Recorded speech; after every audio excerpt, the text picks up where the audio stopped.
Hey, dude. Hello. How many square feet you got in there? Oh gosh, good question. I don't know, 30 maybe? Is that a heart rate monitor behind you? Yeah, not mine though. I hid the dirty clothes. They're off to the side. So you're in Arizona? New Mexico. Same thing, right? I guess probably not. Not snowing, that's the important part. So you're just gonna stay there until the snow stops? We're just here for a week. We're visiting a friend. And it seemed like a convenient week to go Is here. it is it kind of like is it like Christmas vacation where you're just like outside their house and like you just park in front of their house and then Basically.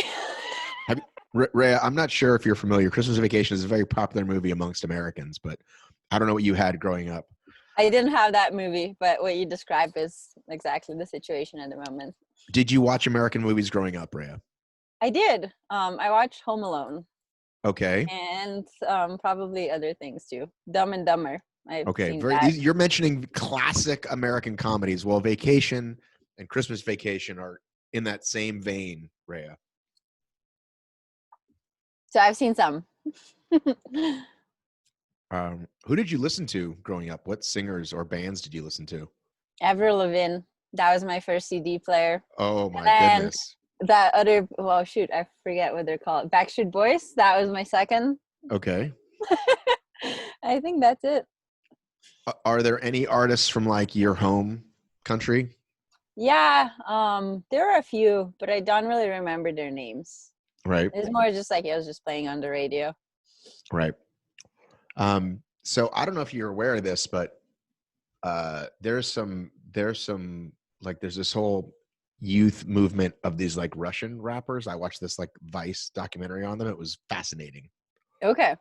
I was not aware of that. I don't know. I'm just trying to see if you relate to anything over on that part of the world, your homeland ish. Well, Russia's pretty far from us. I don't Right. think I've never actually been, so Right. But sort of, the Eastern bloc, if you will. yeah, somewhat similar. I don't know. So you're killing me here, Ray. I'm trying to, talk to you about, stuff besides racing. I'm trying to just, see About see if we're Russian pop see, singers. see if we relate at all. I don't. Sorry. It's okay. Well, on a more serious note, I did want to talk to you about, you posted something recently that was kind of a big deal. Can we talk about that? We can talk about that. Okay. So when did you decide to post it, I guess, first? It's been kind of on my mind for a little while. I've been dealing with it for quite a few months now, so I've kind of sort of came to terms with it. I first needed to come to terms with it before I could post about it. But the race just seemed like a good opportunity to get it off my chest. So how long have you been, I don't know, struggling with it, dealing with it? Probably since gymnastics, really. Like, I don't think I've really ever had healthy relationship with food since I can remember. Probably when I was 7 or 8, I started restricting food in very unhealthy ways. Throughout my whole gymnastics career, I didn't eat any sugar growing up. So as a kid, I didn't really have chocolate and ice cream because I didn't want it. And then when I quit gymnastics, I kind of went in the other direction where I just binge ate a bunch. And then I tried to lose all the weight in 1 week. So I didn't eat for 2 weeks at one point. So I feel like just my whole life, I never really had a healthy relationship with food where it would just be something that happens naturally and is there. It was always like I was always overthinking, over restricting. So I feel like now it's probably the first time in my life when I eat like a normal person and not like worry as much about it as I used to. Well, when you said was it that little, was it because that's what your coaches told you to do or what you felt you needed to do? My coach was actually one of the better coaches in that front, that he never really restricted anything for us, but you saw other girls and you saw what they ate and you saw how skinny everybody is, and the lighter you were, the easier it was to do things. And then like if you crash, you have less weight crashing on you, so you get the chance of injury is lower. And then in a leotard, everybody's judging the way you look. So I think aesthetics is a big part of gymnastics. So I feel like the weight is always in the forefront. We never had to weigh ourselves and like report our weight, but some of the other teams did that. So you're kind of in the middle of that culture, and it's really hard to not think about food too much. Right. Well, I think there's been a lot reported over the years in the unhealthy eating and unhealthy coaching in that world. But did you see the most recent one? Did you see Athlete A? I don't think I saw that. I try to kind of sort of read on that, but sometimes you just kind of also want to avoid. So it started, the thing starts with all the Larry Nassar stuff, but then it sort of expands to the overall culture, and not just the inappropriate sexual stuff, but all of it, the food culture, the demand, the like, being ridiculously cruel to little girls essentially to make them Olympic champions. Yeah, I mean, luckily my club wasn't like that. Our coach was really nice to us, but you're surrounded by people who are in the sport, so you kind of experience everything, maybe not firsthand, but you see things. So how, when you started transitioning to obstacle racing, which was what, 2016? Yeah, around then. Um, did you have similar feelings? Because it's definitely a sport where people are wearing very little again, right? I mean, at that point, I was back to sort of the gymnastics diet where I didn't really eat any desserts ever. I thought I was being healthy, but it's like probably not really. Like if you have to restrict anything to that point, it's not really healthy. Like mental health is also part of health. So even if your body fat is 10% and you eat like all vegetables and fruits, it's like I feel like it's not restricting it in that extreme sense. I feel like it's never really healthy when you don't want to go out for dinner with friends because you're not quite sure if there will be enough vegetables and fruits for you. And so it's just things like that. And back then also I had a little bit of bulimia too. I was purging, but not daily. And that just kind of got worse with the years, because I feel like in a way, the lighter you are, the faster you are. It's not sustainable for a long term, but when you're in it, you only care about the next race. You don't really care like, oh, will I be able to run 10 years down the road? Like that's not on your mind when you're just trying to be the fastest you can be. So like in a way with bulimia, you can really hide it because there's no, like you don't look too thin, you don't look too big. And you kind of eat normally. You eat normal portions and everything. So I feel like it's been like with me throughout the whole OCR career. Well, I think a lot of people can relate to watching what they eat and having body issues, like men and women both.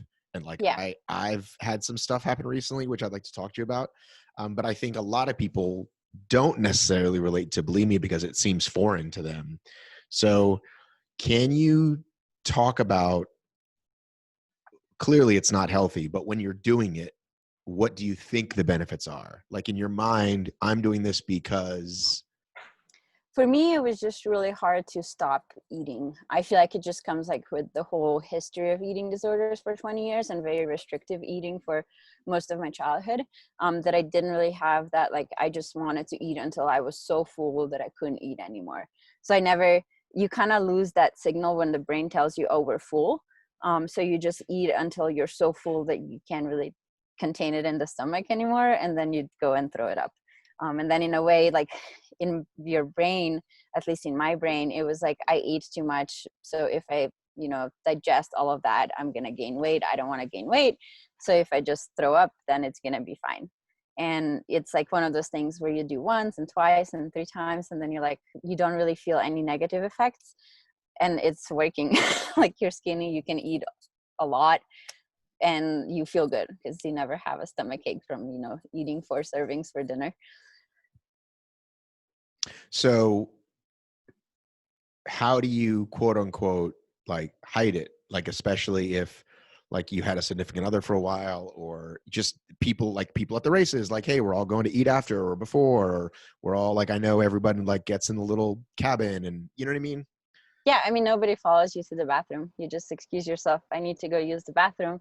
And it's not like, you close the door. Nobody knows what's happening behind the closed door. Um, and I it's mean, kind of I'm normal. not trying to be too graphic, but I feel like it's a No, no, no. loud, but it's a loud thing. I feel like It's not. You don't have, it really doesn't have to be. It's really easy to hide it. I think that's probably the scariest part, is that, like, unless somebody really, really pays attention to what you're doing, I don't think you could ever know. Like, my mom never knew. My ex-husband never knew about it. So it's one of those things that, and it's also, I feel like if people do suspect it, it's a hard thing to bring up. So I think if you suspect it, like, you don't know how to start a kind of conversation. yeah, I mean, there's a couple things I want to talk about, but one of them is, my middle child, my oldest son Jackson. Um, uh, there's been a lot of reasons COVID's been horrible, and a specific one is he's home all day and eats all day, and he eats out of boredom, and he eats probably to stuff feelings, like we don't know exactly, but like he's put on weight since COVID, and he notices, Yeah. and it's like you don't want to shame him because there's that whole thing, and like like I could cry now talking about it, Rhea, because like we just find food in his room. Like, he's 11, and we just Yeah. like find wrappers of things, and we tell him not to eat in his room, period, because of like bugs and crumbs. But we know it's because like it means he hid it when we went to talk to him one day. And like a week later, when you're cleaning it, you find it, and it's my wife and I know enough about addiction because we're both sober from drugs and alcohol for a long time. Um, and I think people don't understand the food one so much. Even though we're talking more and more about it these days, I still think we all need to eat as part of the day. And it's just a misunderstood thing. And it's super hard watching my little boy struggle with it. Yeah, actually, when I quit gymnastics, when I got really, really, like, I gained a ton of weight, I took buckets of ice cream and I ate it in the room and I hid it underneath the mattress because I didn't want people to know, because I was ashamed. And my brain just couldn't tell me to stop. It was one of those things that I knew I shouldn't be eating buckets of ice cream for breakfast, and I didn't need 6 popsicle after dinner, but I just couldn't stop. And every day I decided it's my last day I'm doing that. And every day was the same. So I feel like it's one of those things where it's not necessarily a choice. So like eating disorders, you don't choose to think that you're bigger than you actually are, and you don't choose that you are gonna throw your dinner up. It's just something that it's really hard to control. So doing well, specifically talking about OCR, doing well when you would win a race or even finish high at a race that was, all the top girls are at, and it's really hard. Would your mind address it like, okay, clearly I don't have to change what I'm doing because this is still working? Or was it just a weird denial? Like, how have you been competing where you need to be healthy to compete, right? Like you can't, right? Yeah, I think I was still getting enough nutrition in because I just ate a lot, and so I feel like after throwing half of that up, it was still enough that I was feeling good. I never really felt bad because of it, which was why it was so hard to address it, because I knew that my cortisol was high and nobody quite knew why that was high, and I kind of knew why that was high. But all of my blood work and everything was great. Like, I wasn't low on any vitamins, I wasn't low on any minerals. I My blood work was healthy blood work, and I feel like that's, and also, like, when I did eat healthy. My bulimia actually started because back when I was still eating like sugar and stuff, I would eat too much cake or I would eat too much ice cream, and then I would feel so bad and I would throw that up. But then it kind of expanded to where my brain didn't differentiate between eating 5 pieces of cake or eating another serving of vegetables. Everything just kind of became the same thing that I needed to throw up after dinner. So I feel like that's why it didn't affect my racing. If anything, I was like, oh, like, I'm light and I'm fast and I can eat so much for dinner and I'm never hungry. This is great. So it's really unhealthy relationship, and it takes a while to recognize that and to break that pattern. Well, I can tell you that personally, it's in the last like 5 years, my metabolism finally slowed down, right? So like I could eat whatever I wanted. And then especially running, I could eat most of it off, run most of it off, blah, blah, blah. And then finally it didn't work. And I was like slowly going up, up, up, right? And then I was like, okay, well, I got to fix this, right? So I did what most people do, which is just kind of bounce like 10 Yeah. pounds. And in the most recent months, I'm lighter than I've ever been. I weighed myself today. I'm lighter than I've ever been. And that makes me feel good, quote unquote, right?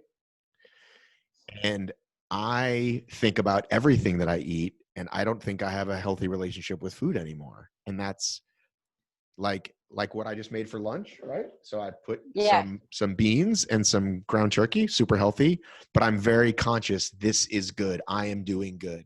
And then if I grab a bite of my son's pizza, this is bad. I am being bad. And I don't want to have that. I would like to have, you know what I'm talking about? Oh yeah, no, And I totally understand it. and I don't know how to break that, even though I'm fine, quote unquote. If I cheat, it's all I think about. And usually I beat myself up pretty bad for it. And then what does that lead to? More eating, right? Yeah.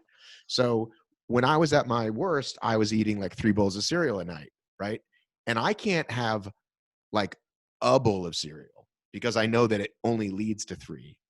Yeah. Do you know what I'm saying? That's why I quit eating sweets altogether, because I was like, I can't control having one piece of chocolate or eating a whole chocolate, so I'm just not gonna have chocolate. But then that kind of spread into, oh, but I also now can't have 2 bowls of vegetables. So I feel like everything just kind of, once you start restricting, I think it's really hard to draw the line what's healthy restriction and what's just too much of a restriction. So I'm hoping to one day like be everything in moderation. Well, and people make it sound so simple, right? But again, it's the same thing.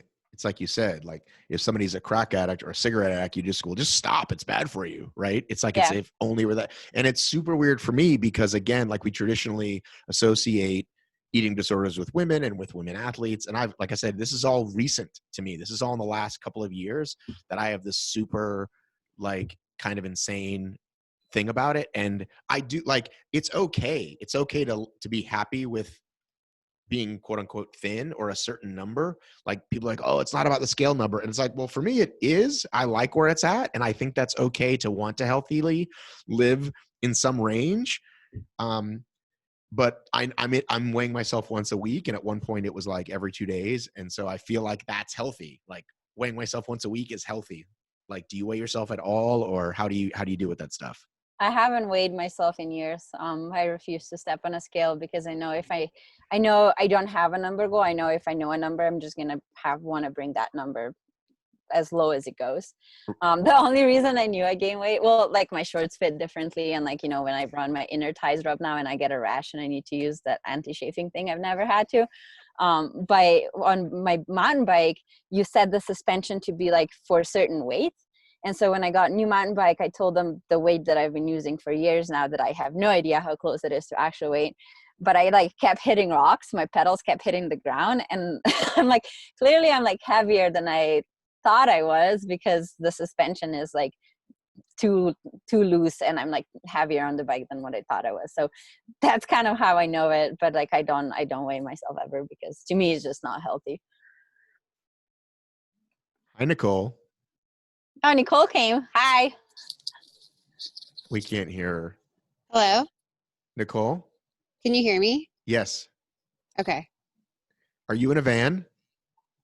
I'm in the van driving. Shh. Okay. I'll edit that part out. Rea, are you in a van? I'm in a van, but I'm not driving. Okay.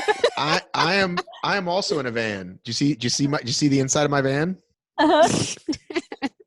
Are you in like a high rise right now? Oh yeah. We just got bought out. You didn't hear that? ORM was sold. You didn't hear that? Oh man. Amazon? I'm independently wealthy. Do you want to keep talking about this, Ray, or do you want to talk about something else? Whatever. I mean, we can talk about the race now that Nicole joined. We were having a relatively heavy chat, Nicole, about food stuff. Oh yeah. I don't know if I can add anything to that. Okay, I'm sure Rea did a great job. Rea did a great job. And let's talk about, did you hear about this race? First of all, I don't know if to tell you some bad news, but California's on fire, so you can't race. I don't know if you heard this. Yeah, we heard that. Yeah, Okay. It's okay. After running 46 miles, I really don't want to go twice that far. So Okay, good. I wasn't gonna do it anyway. Well, but there's the half marathon version was the one everyone was going for, I thought, right? Well, I was going for 100 miles, but that's far. Yeah. All right. I So would have. all right. So let's talk about, did one of you tell the other one about this race? Did you both find out about it together? Let's talk about how you heard about it. I think Nicole signed up before me. Yeah, so I guess the registration opened up again because they closed it for a while. I don't know why, because it was either full or because they weren't sure it was going to happen. But 4 weeks prior to the race start, they opened registration again. And Aaron actually called me and he was like, hey, there's a race in Colorado that's going to happen. You should do it. And I was like, oh, cool. What is it? And he's like, oh, it's the Grand Traverse. And I looked it up and I was like, this is far. And I kind of like laughed. I was like, haha, yeah, I'm not doing this. And he was like, why not? It's like local. It's like the only thing that's happening. So I signed up. And then after I signed up, I like texted my coach and I was like, hey, David, what do you think about this race? And he he basically said he didn't think it was a great idea unless I was really excited about it. And it turns out I was really excited about it. So then, yeah, I tried to convince, well, Rea obviously was easy to convince to do this race. Especially with the dual sport happening. And then I tried to convince 2 other friends to do it and they said it was too long and they hadn't been training enough. And I was like, well, I mean, probably haven't been training enough either, but I'm going to do it. Right. Nobody's trained enough for it. Yeah. Like, can you really train enough? I don't think so. So Rea, how did you hear about it? I knew about it, but it like I kind of had the Big Bear 100 in my head. And then Nicole told me she's doing the Grand Traverse. And I was like, that's like half the distance, that 100 miles. And it's like half as intimidating. And it's also closer. And I love Cross the Butte and I kind of want to go there. So it was just like a great excuse to get my van and my boyfriend out there for another weekend and, run and ride. And running seemed like a little daunting, but I was like, whatever.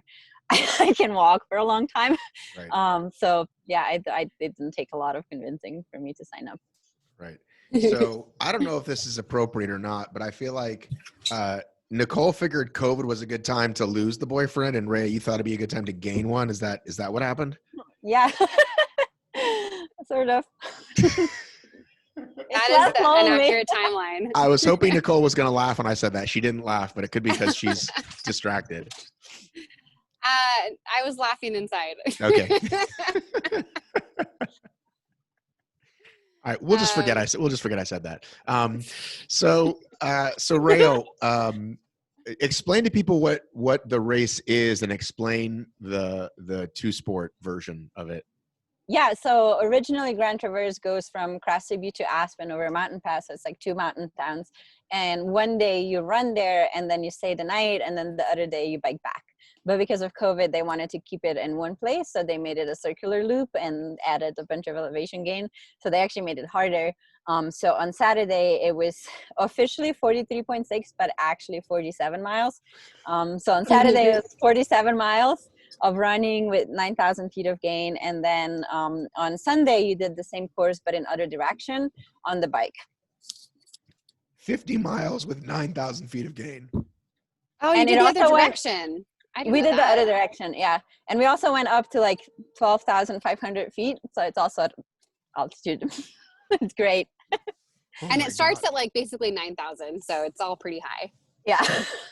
Well, you said, wait a minute. You said, so you go from 9 to 18? No, you just kind of do that a lot. You go up and down and up and down a lot. So you don't go over 12,500. Right, but you start right. What's Pikes Peak? Is that 14? Yeah. I was gonna say, because I've been up, because that's as high as I've been in recent memory. So I'm like thinking like how hard that is. I mean, but you guys live out there, right? Yeah, but we don't live at like 10,000. Things get really hard like above 11,000, 12,000 for me. Like that's when I just kind of walk. So Yeah, there was a lot of hike a run and a lot of hike a bike. when I did Pikes Peak, it took me, like, we went down the mountain and an hour later my head stopped hurting. Like it was the first time I had a real deal. Like it's not, people don't understand, like it's not fucking around if you're not used to it. Yeah, and it becomes way hard to eat and drink above like 9 or 10,000 feet as well. So you can't get fluids, you can't drink. No, just like sometimes people's stomachs reject food at like higher altitudes. And that's one of the most important things in ultras apparently is eating and drinking. Yes. So, yeah, that can be a major factor too. So Nicole, take me through yours, since this was your first, like the farthest you'd gone before this was how far? It was at the UltraVirus virtual race. Which Nicole almost mentioned on the Grand Traverse Instagram channel. Yeah, I think I forgot the UltraVirus part of it, and I was like, how do I explain this race? It's ORM, Mappy Davis's. But you didn't say that though. That would have been amazing. Okay. If you'd said my name or ORM, would have been great. But no, somebody sent me that link because you said that. I thought it was awesome. And I wasn't setting you, and that wasn't like a setup for me. That was literally just to try to get, just like when you ask people, like the first time Amelia won World's Toughest, it was like, what was your longest before this? She's like, a half marathon. Like shit like that happens when you're just a crazy athlete. You decide one day to sign up. So anyway, but even that is like a looped course. That is not the same as a point to point one day going after it and racing. You know what I mean? Because you didn't even race UltraVirus. No. You stopped after a certain point. Well, yeah, I only did, so I did 30 miles during the UltraVirus, and it was stopping every 5 miles. And it took me probably like 10 to 20 minutes each time I had to stop to like upload my stuff and just like snack and like go to the bathroom and stuff. I was like pretty lackadaisical about it. So I knew it was going to feel pretty different. But yeah, I think the UltraVirus prepared me well. This is not about that. Gosh darn it. This is me trying to get your post-race review. So yeah. So in terms of, I assume aid stations are quite different nowadays. This is your first one, but I assume it's still like, do they hand you little baggies? Because in the old days, they would just have a bunch of food out and you just start grazing basically. But I suppose they don't want you to do that anymore. I don't really recall, because all I wanted at most of the aid stations was water. Okay. Because I packed all my fuel with me, and we got a drop bag halfway through. And so I packed like my own chips and little like gluten-free pretzels and like a sandwich, which I ended up not wanting any of that real food. I was totally fine with my gels, which was surprising to me, but I didn't know. I had no idea what to expect. So yeah, like I just packed all the stuff that I was like, maybe I'm going to want honey pistachios. Who knows? So you just ran out of liquid pretty early. That's what always happened. I didn't run. No, I had like enough like hydration mix the first half of the race. It was only between aid stations 4 and 5. 5 was the last one, that I think it was a little bit longer than I expected, or I don't know. And it got really hot then, and I ran out of water between like those two. It wasn't like devastating, but I was like, oh man, I've got like, I think 2 or 3 more miles to this aid station, and it's really hot out. So I usually don't really drink anything during the races, and this was the first time I ran with a hydration bladder, and I went through 6 liters of water in that race, and I was still thirsty. Oh, you did? Yeah. Oh, nice. That's good. So, I think I did like 5.5 liters. So are you not counting Fiji, Rea? In Fiji, I just lost all my bottles. I didn't drink much there. They were like in these pockets, and every time I swam, they like fell out and then got swept by the river. What about World's Toughest? You never drank between laps? I drank maybe, I don't know, 10 ounces in the whole race. Like I really didn't used to drink like anything. So What? I don't understand how that's possible. Me either. yeah, I don't know. You're crazy. So Nicole, they probably told you, right, first aid station, like, yay, first woman, blah, blah, blah. And then did you just like never think about it? Or they like constantly reminding you? Or like, how was that for you leading the race? So it was kind of strange because there is this staggered start where they started people at 5:50 and then set people off every minute after that until 6:15. So there was, I think there were like 2 women in the first heat. Then there was like me, Rea, and Grace, I think that's her name, the schema racer. And then there was Zoe Rom, who ended up finishing second, was in 2 waves behind us. And so we started, and then I caught up to the first wave women in like 4 or 5 miles. And so at that point I knew I was like ahead of them, but I didn't know where like, I knew Zoe was behind me, and I knew she was, she would be one of them up in the mix. And so I didn't know where she was. So it was actually kind of weird because you didn't really know where you were in the race most of the time. Even the whole time. I mean, so I pretty much led after like, I caught up to those women. I had to take a bathroom break at aid station 1. So I got a little behind again, and I like caught back up again. And then I was ahead until the drop bag. And then again, like I took like 10 minutes there to like change my shoes and like, I don't know, snack and stuff. So during that time, 3 women came in and just like dropped their bags, grabbed a new one, and like took off. And I was like, oh, oops. So then I caught back up to them. It only took me like, I don't know, a half mile or a mile to catch them. And then, I didn't think that anybody was like going to be sticking with me, but I didn't know. And so, yeah, like the whole rest of like the 20 miles, I was like, maybe someone's right on my tail. Who knows? So I finished, and I had to wait 24 minutes until I knew for sure that I won. Because that was like the space between the first and the last wave. Right. Got it. And so it was a loop? Yep, it was a loop. It was like a lollipop. I didn't start and finish at the same spot. So you kind of like went different. Right. And how was the running part for you, Rea? Oh, that was horrible. I don't know. I think I just like right now I'm in a headspace that's kind of not really helping with racing. When like you're not really thinking very positive thoughts the whole time, it's like really hard to go fast. But I also just like got a bunch of blisters. I felt really crappy at the start, and about 10 miles in, my legs were like, okay, fine, we're racing, we're gonna go fast now. And I felt great, but there was like river crossing fairly early on, and I don't know, I've had like my shoes wet plenty of times and never got blisters, but I ended up with 7 blisters on my feet that were pretty painful to run and shuffle in. So by the time my legs decided they wanted to run, my feet were like, nope, we're done. And then did you not lather up with something beforehand? No, I should have. I never do. Is that what people do? Yeah, I never get blisters. I think that's what people do most of the time. But Nicole, you have no experience. You get a pass. Rea just spent a month in the jungle, and you never put Vaseline or anything on your foot. I feel like that's almost like a bad thing, because that was like so long that now when I'm like, well, it's like only a day of running, so I don't really need to do much for it. Right. But it's still a day of running. Double digits, I put stuff on because skin starts to chafe. Like it just does. It's like a natural thing. So. Yes, Nicole. So people use all kinds of things. So good old Vaseline is fine.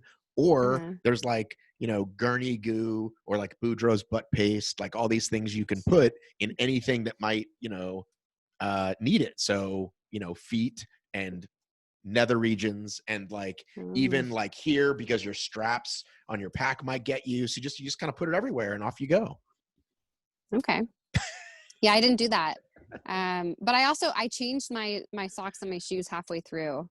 I was going to ask Rea, do you think that it was because of like the off camber roads and trails that cause blisters, or? I think maybe some of that, but I also, when I started, my ankles and knees were really achy for some reason. And I feel like maybe I just changed my gait just a little bit, and that was enough to, cause like friction in spots that usually don't get it.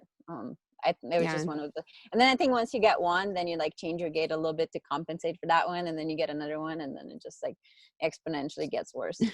But But it was fine in the bike. Yeah.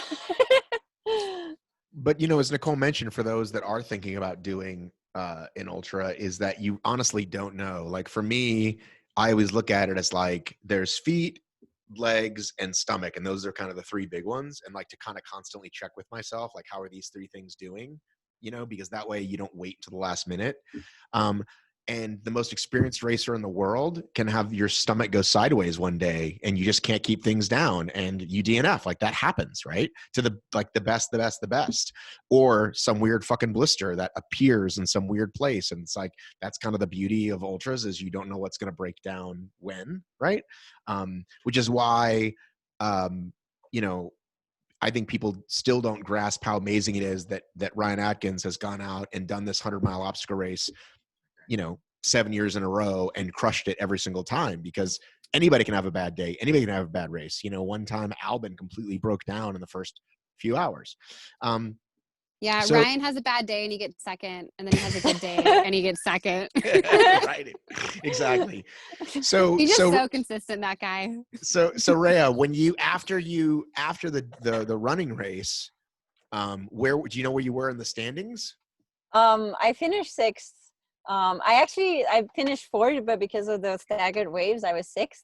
And I feel like that's like really hard right now about racing, because if I raced with those people head to head, I probably would have gone faster at the end, because I basically walked into the finish line. Right. I was like, there's nobody behind me. So like you kind of lose that sense that like of urgency. But the men's winner, sorry, to that point, did you see how close the men's winner was to the like second 2 place? seconds? 2 seconds. 2 seconds. Yeah, I saw that. And they were in different waves. So they, again, like they didn't know they were so close. Yeah. I thought it was second and third was that close. That was first and second. That was first and second for the men. Yeah. Right. It was what's his name? Jamil Curry's brother. I forget his first name. So going into the bike day, Rea, was it like, all right, I'm going to drop the hammer and I'm going to win this thing, or just like, let's see how the biking part goes?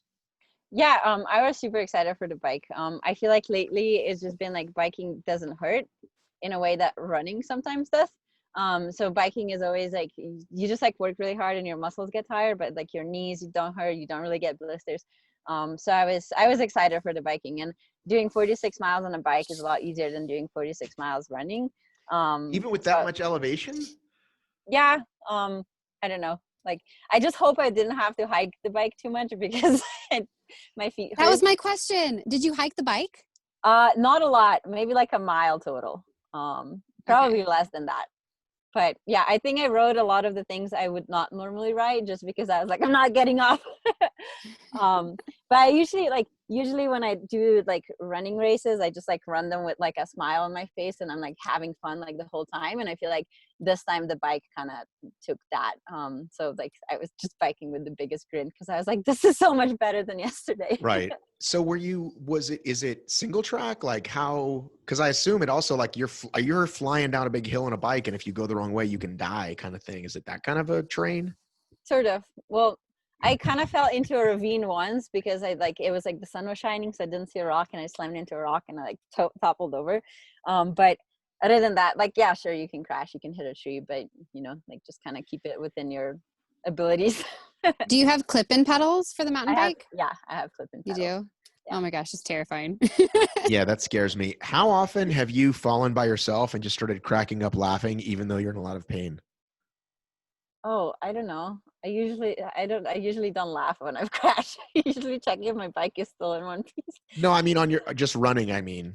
Oh, gosh, I don't think I laughed there either. I'm more like, ouch. That's never happened to you? Dude, when I'm by myself in the woods and I eat it, it strikes me as hilarious. Like I'm in pain, but I'm just like, you're in the middle of like the woods and you're by yourself and you just fucking totally ate it. You never just cracked up at yourself? No, I usually just freak out and Maybe look I'm at doing my it knees wrong. and ankles. Sometimes I like yell at myself. I'm like, come on, Nicole, get it together. Like you can't be stumbling on mile 35 and Were you, so speaking of that, when you went to repass those girls again, did you seem like, was there like, hey, or did you seem like you took their will and it was like, oh, damn it, there she is again? I don't know. They all seemed like pretty serious. Like some of them had headphones in also. And so I like this one girl, I was like all excited to talk to, and then she like had headphones in, and then she like took them out, and then she was like excited to talk to me. But then I was like, oh, I'm running away now. So it was kind of interesting. I didn't know. Yeah, I mean, I don't know. They were just like in the zone. Well, because it was new for you, when you know, I'm guessing you're not used to taking a bathroom break in the middle of a Spartan sprint. So were you like, oh no, this is going to really slow me down? Or were you pretty sure like, okay, I have time to catch these people? I was pretty confident because I don't know, just like when you're running next to somebody, you can tell like how hard they're working. Right. And I also had just been told by so many people, like, go really easy in the first like 10 to 20 miles. Like you basically can't go out too slow. And so I just like felt like I was running easy and I was in a good spot and I would be able to push later in the race. And I actually didn't even think, I don't know, I didn't think that I was going to necessarily be up with like the top women. I just wanted to like focus on like how I felt and doing my race. And then I thought that would give me the best chance of getting to the finish line, which was like the A goal was like finish. So, yeah. So when where did you finish the bike portion, Rea? In fifth. I actually did better on the bike on day 2 on tired legs than I did on the run. And so did you know I need to finish in X place or better, or you needed to like, how soon did you know that, hey, I'm the tandem, or what's it called? What division is it called? Dual sport winner. I knew I was in the lead going into the bike, and I knew that the second place lady, Darcy, was 40 minutes behind me. And so that like if she was in the latest wave, she'd be 15 minutes behind me at the start. So if she didn't catch me, I knew that I would win it. So like as long as so the dual sport people had red colored number, and then single sport had black color number. So whenever somebody passed me, I checked what color their plate was. Right. And so as long as no red plates passed me, I knew I'd win the dual sport. But I didn't expect to also win it for the men. Right. You won it outright. Yeah. What was there prize money? No, just bragging rights. What about for the running? Was there prize money, Nicole? Yeah, I got a $500 check. Nice. And the bike race, apparently they had more money. They had $1,000 for the win. Yeah. And nothing for the duel. My mom was like all mad. She was like, it seems like running that would have been harder than biking that. Well, it's and funny. I was like, it's okay, Mom. Well, it's funny because like, and Ray had to work 2 days instead of 1 and got nothing. That's like Spartans, like Spart on the World Championship weekend, they give away all that money. And then the Ultra Beast, which is like way harder, is like, you get $1,000. Like that's it. Everybody else is getting like 10,000 for third for the regular race. So I'm going to ask you guys a technical question for my own benefit. And I feel like I had a big breakthrough. So you tell me if I'm wrong. So as you know, I'm a very average 48-year-old. I'm more fit than most of America, but as far as people who run go, I'm a very average person, right? I don't even race that much. I mostly go out for fun, right? And I don't I'm not like, there's not a lot of A races for me.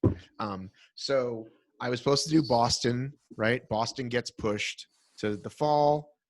Then Boston gets canceled altogether. And I've had a coach and I've been training and I'm like, I'm picking something. So I got a 50K race coming up. This is my A race. I'm very excited about it, right? Super excited.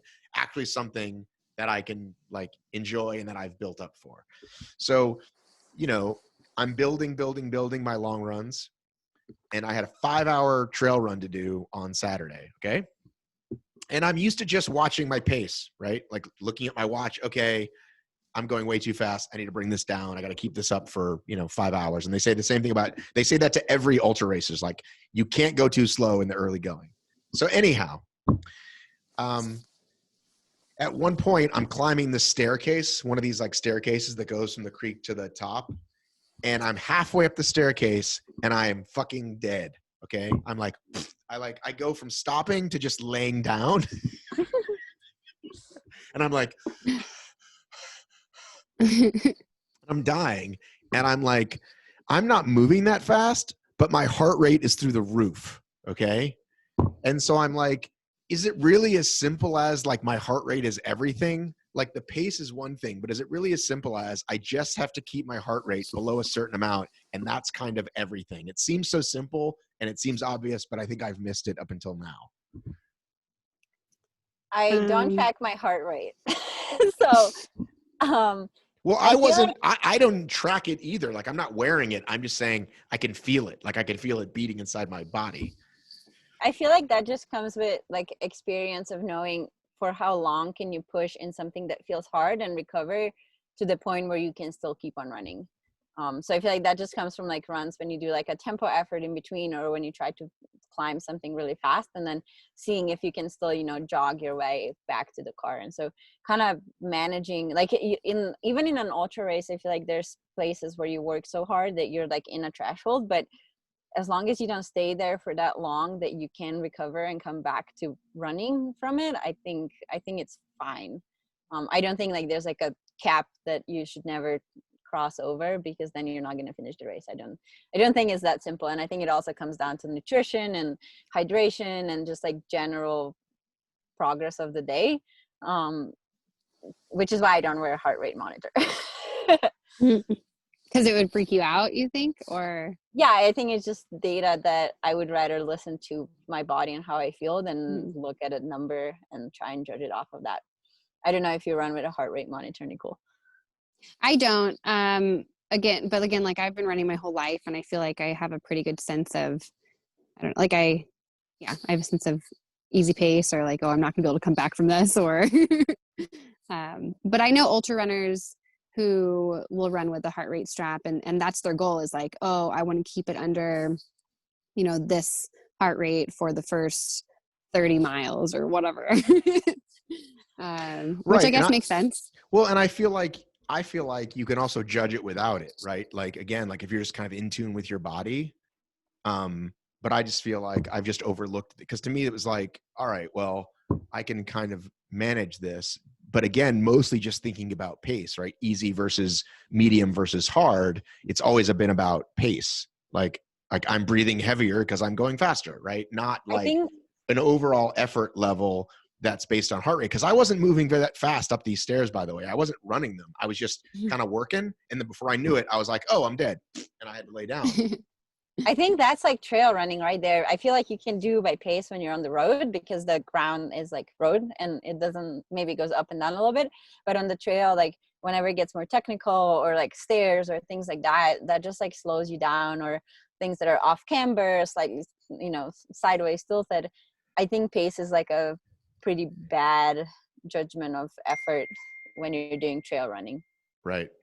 Yeah, I don't think I ever look at pace when I'm trail running. Right. That's the thing. It's like people, it's like when people who've never done one, like ask you like what time you've gotten at an obstacle race, or what your goal time is for an ultra. And it's like, yeah, you know, you can't really, whatever you call it. Yeah. I've learned the hard way very much that, if you wait too long to get water, you are fucked. Like you can come back from it eventually, but you're going to be sitting a while. Like staying on top of it is like, again, like everything. And if you're at a race, there will be an aid station, you know, it's coming. But if you're out training and you try to guess it, like, I guess I'll be back to the car by this time, and then you're not, or you just like, if you're out running and like, okay, I won't see a store again for a while, I'll probably be fine. And I'm never probably fine. And then I end up walking the last 2 miles and I'm dead. Yeah, agreed. I think that's like the worst feeling, is when you're dehydrated and you have like miles left to go. Well, and you think it's only 2 miles, but it's like, oh my God. Like you think, well, I can survive. Like, of course I can survive 2 miles without water. Like that'll be easy. And then it never is. Oh yeah. Heat makes everything like 10 times worse. So, when did you find out this race was canceled this weekend? Yesterday. Were you Wait, which one? Which one are we talking about? Big Bear? Kodiak. Or, Kodiak? yeah. Mm-hmm. Yeah, yesterday they announced it. Yeah. Were you devastated because like there's no other races, or you already have something else backup planned? I think we both decided to do the Grand Traverse instead of Kodiak, and so we were already planning to not do it. But I still toying decided with the idea. 100 miles was a little far. Yeah. I think to run 100 miles, you have to be really, really stoked about running. And you have to be like really confident going into it, that that's something you want to do. So I realized I wasn't there this year. So Grand Traverse kind of took its place. For me, in terms of other races, I'm looking at the Moab Trail Marathon, which is set to be in November. And then besides that, just like possibly some FKTs that I would want to do, but it kind of depends on how long it takes me to recover from this, which is another unknown. Well, you said you're going to the pool today? Yeah, I'm at the pool. How often? I'm just going to splash around. How often do you pool train? So the pools just started opening back up probably like 3 weeks ago. So, but normally I like to get in the pool like twice a week, and it's not really that much for like the aerobic stimulus. It's more just because swimming or even just like aqua jogging or moving in the pool, doing anything makes my body feel so much better and running. And I just like to get in the pool. So it's kind of like a fun thing to do that helps me recover, and I get to hang out with Nell. So. Because you guys are pool buddies? We're pool buddies. And Rea came last time too. I came to swim the other day. Yeah, I had that experience after a long run Saturday. I took my boys to the pool on Sunday, and I was like, oh, this is what they mean. This is awesome. Oh yeah. It's like a biological thing, like a what's the word? What's the word, Nicole? I don't know. It's a biohacking? I don't know. What do you like humans have been this way forever. Like if your muscles are sore, get into this body of water, and like it will it will be so happy to be in it. Yeah. Yeah, I think we're just kind of like drawn to water, right? Right. That's what I'm saying. Yeah. Rea, you froze, but are you doing anything else the rest of the year? She's just frozen. She's frozen. Oh no. She'll be back. So it's snowing there? Yeah. It was snowing up at my house. It's actually not snowing here in Boulder. It's just cold and rainy. But it was predicted that we might get 9 to 11 inches of snow in the middle of August or beginning of September. Yesterday it was in the 90s, which is even crazier. Yeah, Rea is in Denver. No, she went down to like Arizona. Oh, that's right. Yeah. Okay. To get away from the snow, and I was like, it's snowing in September? Like it's about to be winter where it should be snowing. It's about to be winter where it should be snowing? Like it's the summer now. Like you guys get snow in like late spring, right? Where we don't get it, or in the fall, winter, but not in the middle. Like September is still summer where I'm from. But anyway. Yeah, we'll have some fall days. We'll have some hot days again. But so I've lived in Colorado for 8 years now, and this is definitely the earliest it's ever snowed since I've been here.